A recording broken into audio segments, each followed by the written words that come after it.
Magandang araw o gabi po sa inyong lahat mga kasandata.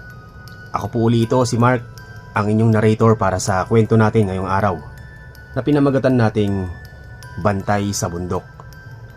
Sa mga hindi pa po nakakapag-subscribe dito sa channel, sana makapag-subscribe na po kayo. Yun lang po, simulan na natin ang kwento. Sana magustuhan ninyo.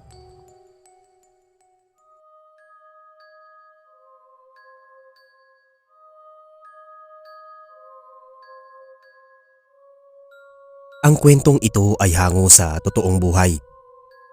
Ibinahagi ito ng isa nating kasandata na itago na lang natin sa pangalang Oman. Taong 1950, Mindanao. Sa isang bayan sa Mindanao, agaw buhay na isinilang ni Luna ang isang sanggol na babae. Kahit mababa ang matres ay umaasang mabibiyayaan ng supling sa pangalawang pagkakataon. Sa unang pagbubuntis ay nabigong mabuhay ang bata. Kaya naiyak sa tuwa ang mag-asawa nang matupad ang kanilang kahilingan sa tulong ng gabay ng kalikasan. Si Luna ay isang espiritistang manggagamot at asawa namang si Ben ay isang medium. Parehong mapagmahal sa kalikasan at malakas ang pananalig sa may likha. Ben, tignan mo ang anak natin. Napakaganda niyang bata. Wika ni Luna sa asawa habang nakahimlay ang bata sa kanyang mga bisig. Oo nga Luna, kawangis mo siya. Salamat at tinupad ni Bathala ang ating kahilingan. At salamat din sa gabay ng kalikasan. Ligtas mong isinilang ang munti nating anghel. Sagot naman ni Ben. Ang supling ay pinangalanan nilang Diwa na pinaikli hango sa salitang diwata. Habang lumalaki ang bata ay mas lalong bumabakas ang taglay na ganda. Ang kulay dahit hapon na buhok ay bumabagay sa bughaw nitong mga mata. Nakakaakit ang malarosas na labi. Ngunit ang kagandahan ay hindi tugma sa galaw ng isang babae. Makisig ang tindig. Matibay ang mga braso, matigas ang mga kamay at kasing lakas ng toro ang mga tuhod. Mahilig si Diwa lumikha ng mga makabuluhang bagay kung saan magaling ang magulang. Sa murang edad ay nakalilok ng espada na gawa sa matigas na kahoy. Ang puluhan nito ay may simbolo ng mga letrang tanging mga medium ang may kakayahang makaunawa na lubos na ikinagulat ng mag-asawa. Diwa, anak, paano ka natuto gumawa ng espada? Ikaw rin ba ang umukit ng mga simbolong yan? Bulalas na tanong ng ama na kakauwi lang galing sa bayan. Batid na may talento ang anak. Opo tay, ako po ang gumawa nitong espada. Tinuruan ako ng kaibigan ko. Nakangiting sagot ni Diwa at nagawa pang hampasin sa hangin ang espada. Kaibigan? Sinong kaibigan? Tanong muli ng ama. Ang bahay nila ay nakatirik sa dulo ng lambak na malayo sa kabahayan. Kaya malakas ang kutob ni Ben na hindi tao ang tinutukoy nito. Yung palagi ko pong kalaro sa likod bahay. Doon po banda sa mga puno ng gomang kahoy. Kilala nga po siya ni Inay. Sagot niya. Hiniram ng ama ang espada. Madiin na pinagmasdan ng nakaukit na letra. Doon ay napagtanto ni Ben na ang sagisag nito ay nagmula sa isang gabay. Simbolo ng kapangyarihang espiritual.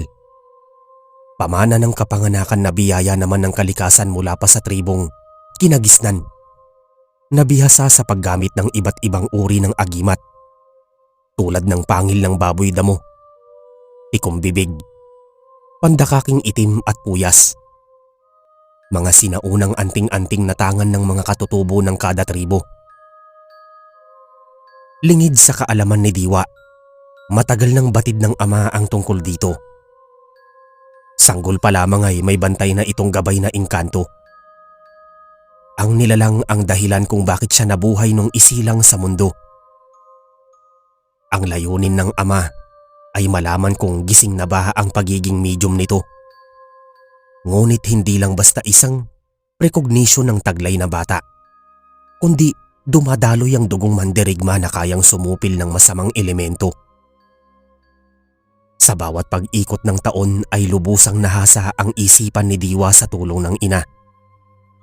Abot palad na naibahagi ang karunungan sa bawat pamantayan. Kaya hindi lumaking kabisote. Dinaig pa ang mga batang lumaki sa bayan. Natuto si Diwa sumulat sa bato. Ang mga lumang kalatas ang nagsilbing libro. Ang libangan ay ang paggawa ng panudla na ikinakaskas sa magaspang na bato. Sa edad na 12 ay nakahiligang mangaso. Bihasa sa paggamit ng pana na pangtugi sa mailap na hayop. Sa tuwing papalubog ang araw ay tamang masid sa malayo. Pinagmamasda ng abot tanaw na magkakatabing burol na kapag pikit ng umaga ay dinuduyan ng mga kumikislap na tala. Nak, tila malayo ang iyong tanaw. Hindi ka napapagod pagmasdan ng mga bituin?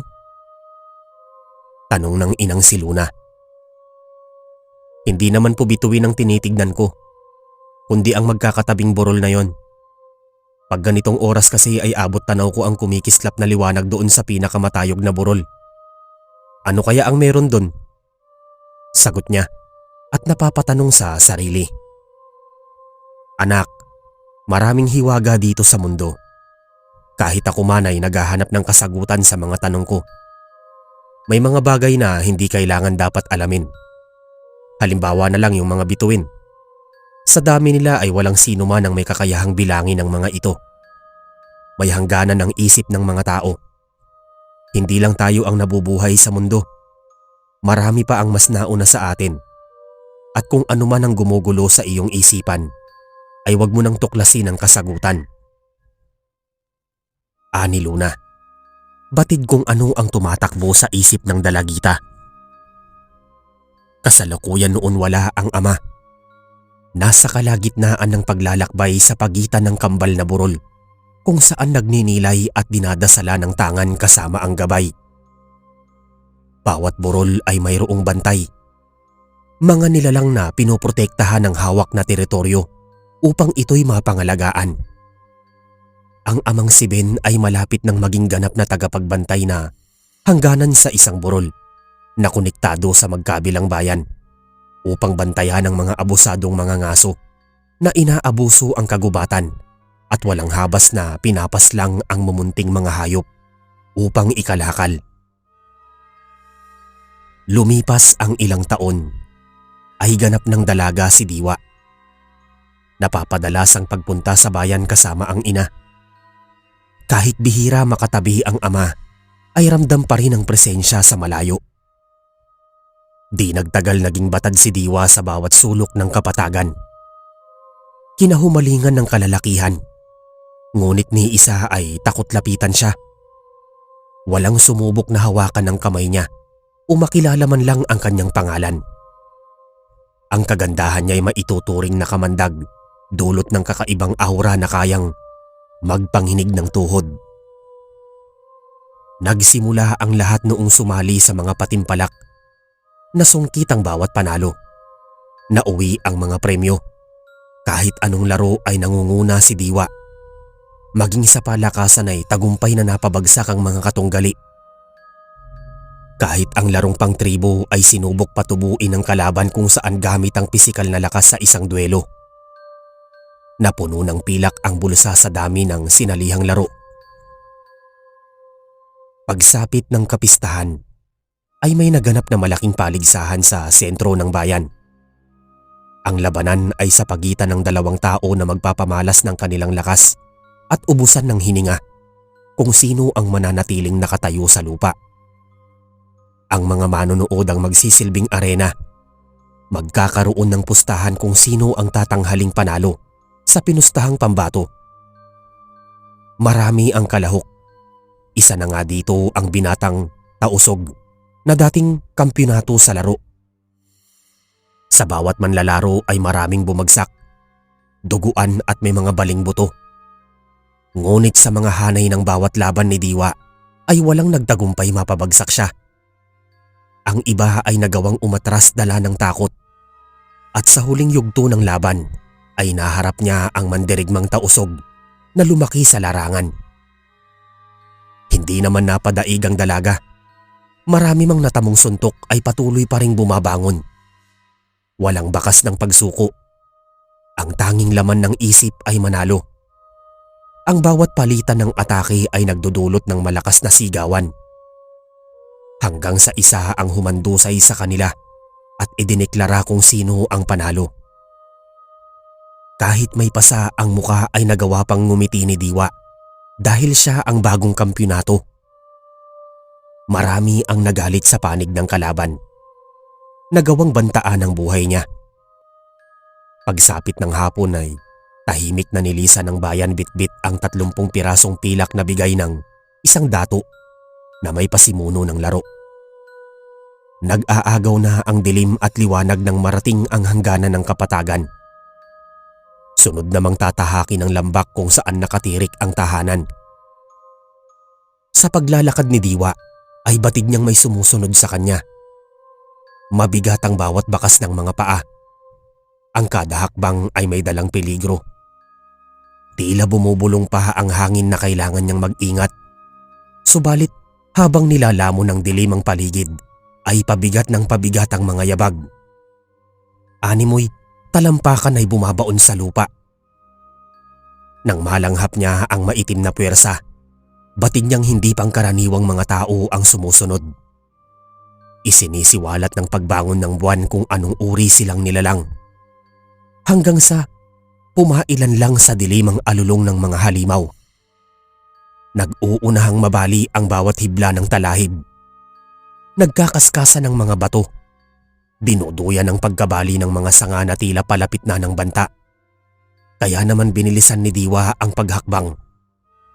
Ilang ulit na tinawag ang gabay ngunit walang tumugon. Nakalimutan niyang hindi pa pala magkarugtong ang kanilang lakbay Diwa. Kailangan ng agimat upang mapanatiling makasama ang gabay. Yun ang dahilan kung bakit ilang araw nang nasa buro lang ama upang basbasa ng pamana na ipagkakaloob sa kanya. Walang anumang dalang sandata.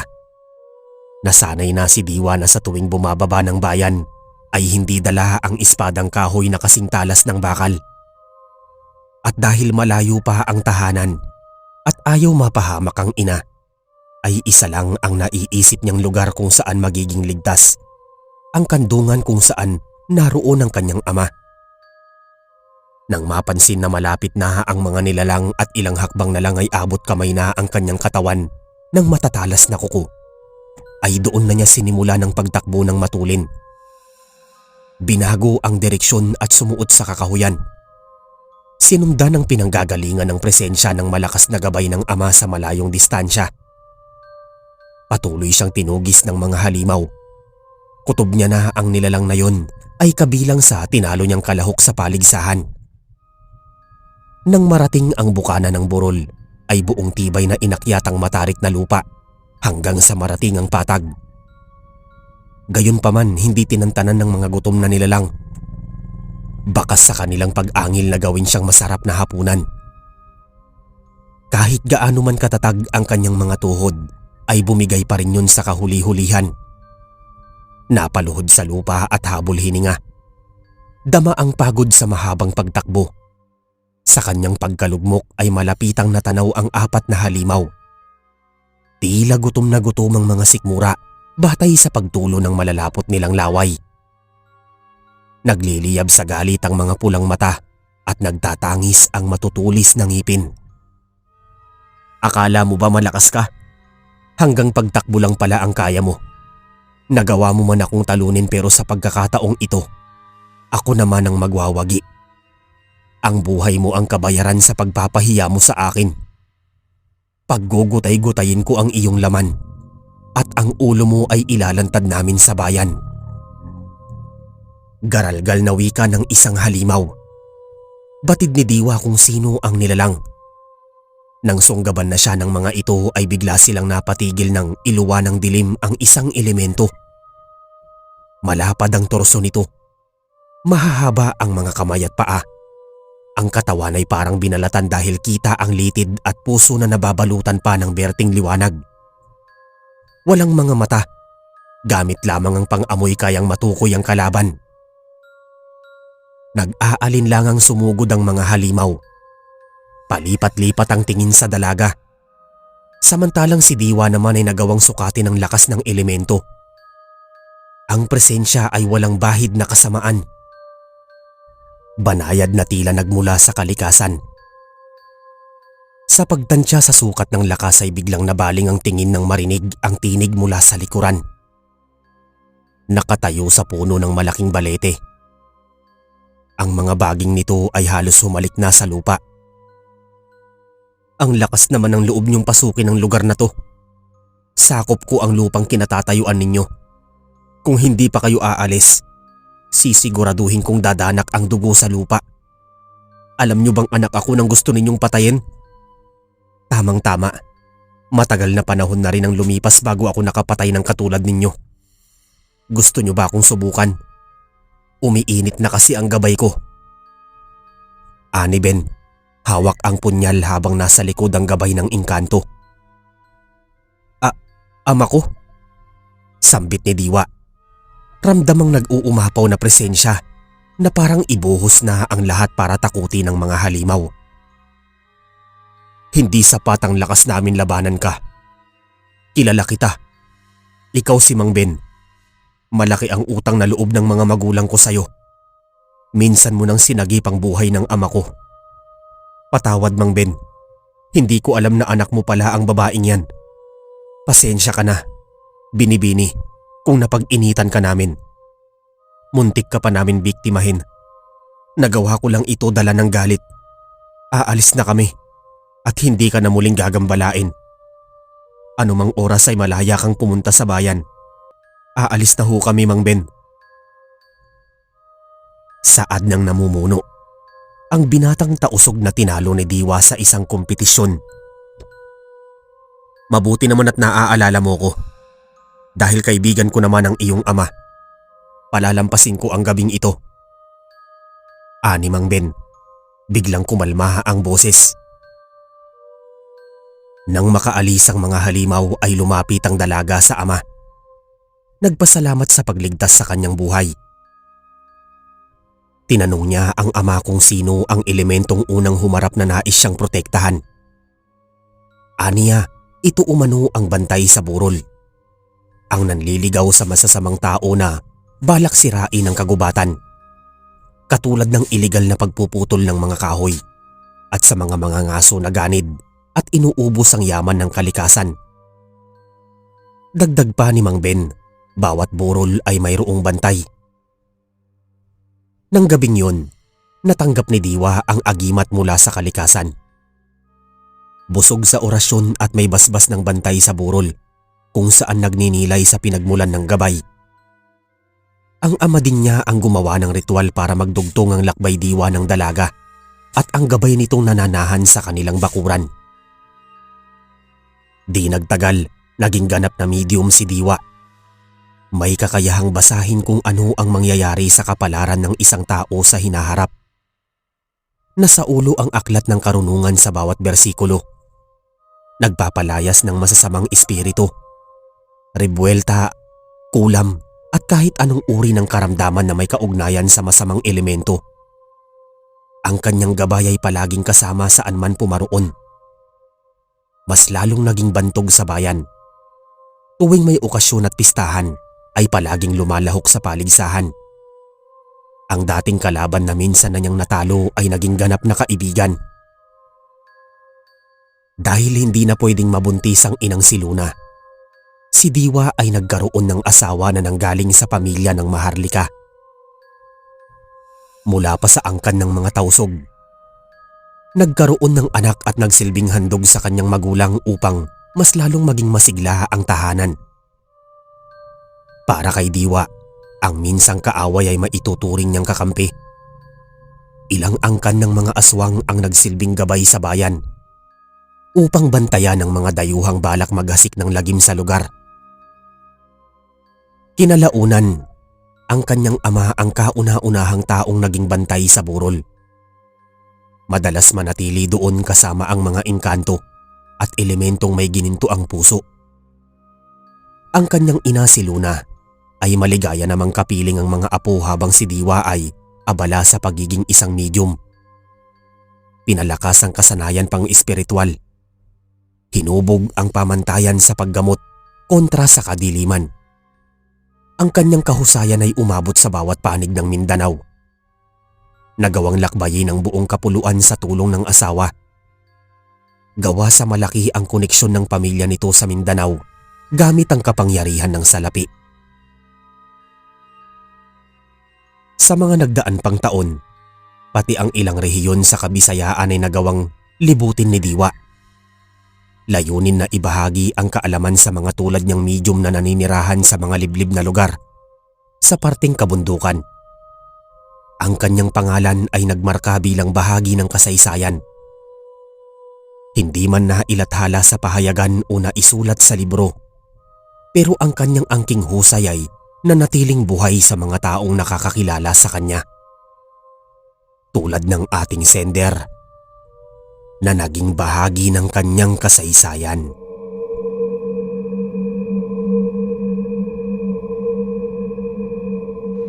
Mga kasandata, mabilisang shoutout lang po. Galing po ito sa story natin na Padasal sa Patay. Simulan na po natin. Shoutout po kay Ma'am Sheila Fornolies, kay Luz Claro, kay Ma'am Arnilin. Shoutout kay Ma'am Hazel Fiesta, kay Muhammad Lab Ayesha. Shoutout kay Nen Puryoco at kay Ma'am SB Minda. Shoutout po sa inyong lahat. Hanggang doon lang po muna mga kasandata. Huwag niyo pong kalilimutang mag-like, mag-share at mag-subscribe. Muli po, ako po si Mark. Hanggang sa mga susunod nating kwento. Salamat.